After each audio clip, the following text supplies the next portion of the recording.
This film is quite the conundrum. I can't decide whether it's thoughtful and clever or a confused mess. I am talking about RZ-9. Now, I guess I really should say RZ-9 because I'm from the UK, but I get the impression obviously it's going to be RZ-9. But anyway, so what we've got here is a kind of near-future society. It kind of reminds me a little bit of the Ghost Warrior Recon, or even the more sort of recent sort of Call of Duty games. It's kind of like a very near sort of future, and it kind of really focuses on, you know, how the military world will look in kind of maybe in a decade or so. And essentially, what we're told here is that there's been a massive terrorist attack, and essentially Los Angeles has been wiped off the face of the earth. No more movies for us, I guess. Anyway, it really focuses then on the US government's kind of response to that. And essentially, it's kind of ushering in this kind of martial law and really kind of cutting into people's rights, and, you know, basically having this kind of almost more of a dictatorship, so to speak, over the kind of it's basically its residents. And then it focuses also on the kind of the terrorists on one hand, or / freedom fighters on the other. So what this film does, it tries to actually show almost both sides of the argument. This is why I'm saying it's kind of, it has a lot to say, but however, how it's delivered is kind of in a very, very B-movie way.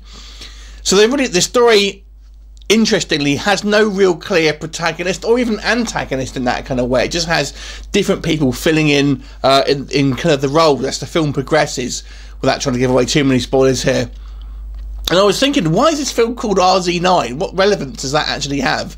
And it's actually the name of one of these kind of soldiers who are kind of working for the government, who are basically on the trail of these kind of suspected terrorists. The film initially sort of focuses on this kind of like government worker who's actually a kind of computer analyst and drone pilot, who is essentially targeted because of his religious beliefs. But he's actually he's actually a practicing Christian, but because of this kind of the whole sort of, you know, the high alert and everything, he's kind of persecuted for that, and then ultimately kind of goes on the run with the kind of the leader of this kind of the freedom fighters / terrorist, depending on how you want to look at it.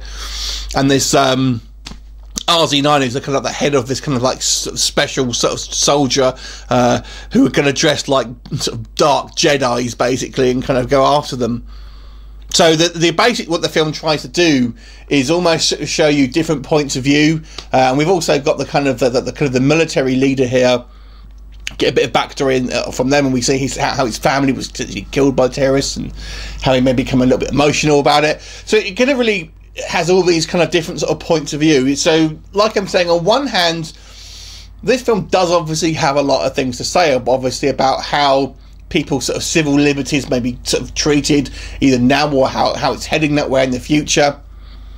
But its execution is that of a low-budget B-movie. So what I mean by this is this film really, despite all those kind of messages, don't think this is kind of some deep film, or at least, you know, it kind of really, that's only a coating, because this is really kind of a shoot-'em-up action film. But the way it's delivered is kind of a real cheesy B-movie. I mean, you'll get people, you know, seemingly just reaming off, you know, bullet after bullet after bullet, people sort of standing up in kind of with no cover, not seeming, you know, not being able to hit people, and these are meant to be super soldiers and things like that, and just kind of like quite sort of just poorly staged action sequences and things like that, although there are a lot of them, and they do use some effects, and people have got special armor and gadgets and things like that. So again, the ideas are there, but just the kind of the execution is a little bit off. It also feels quite rushed. We're never really going to get much in the way of sort of characterization for these people, and again, it adds to the confusion. Who's meant to be the kind of the central character here? You know, who are we meant to be rooting for? But on the other hand, are we saying that, you know, it's really down to a matter of our own opinion? So this film is basically just asks a whole bunch of questions, and I'm not sure if it has the actual answers itself, or it even is meant to. So as you can see, this film poses a difficult one to review. And it's like, it is on the cheaper side. The effects here are kind of used, and you know, it's just, oh man, it kind of looks a little bit of a, you know, cheap CGI muzzle flashes and things like that. And you know, it's kind of, but realistic in a certain degree, like the kind of like the way the drones are used, things like that. But it has this kind of like cheesy armor and things. And one guy looks like should be some kind of Sith warrior. I'm thinking, surely the military aren't going to use that. And it's just loads of silly things happen in this film that are just like really cheesy. So, you know, it's kind of a bit of a mess, but at the same time, there's obviously some interesting ideas behind it as well. So, a real conundrum, this film. So, you know, if you like a kind of a cheesy action film, but actually kind of has a message, but it's kind of a little bit muddled, you know. So, I'm going to give this movie a 5 out of 10. It's a real hard film to kind of to sort of critique in a way, because it's such a kind of like a mishmash of what's going on. So 5 out of 10. I feel it has some potential, this movie, but I feel the execution of it was kind of fairly poorly made. But again, it's a low budget film, so how much can they do? But 5 out of 10, which is a kind of an average score for me.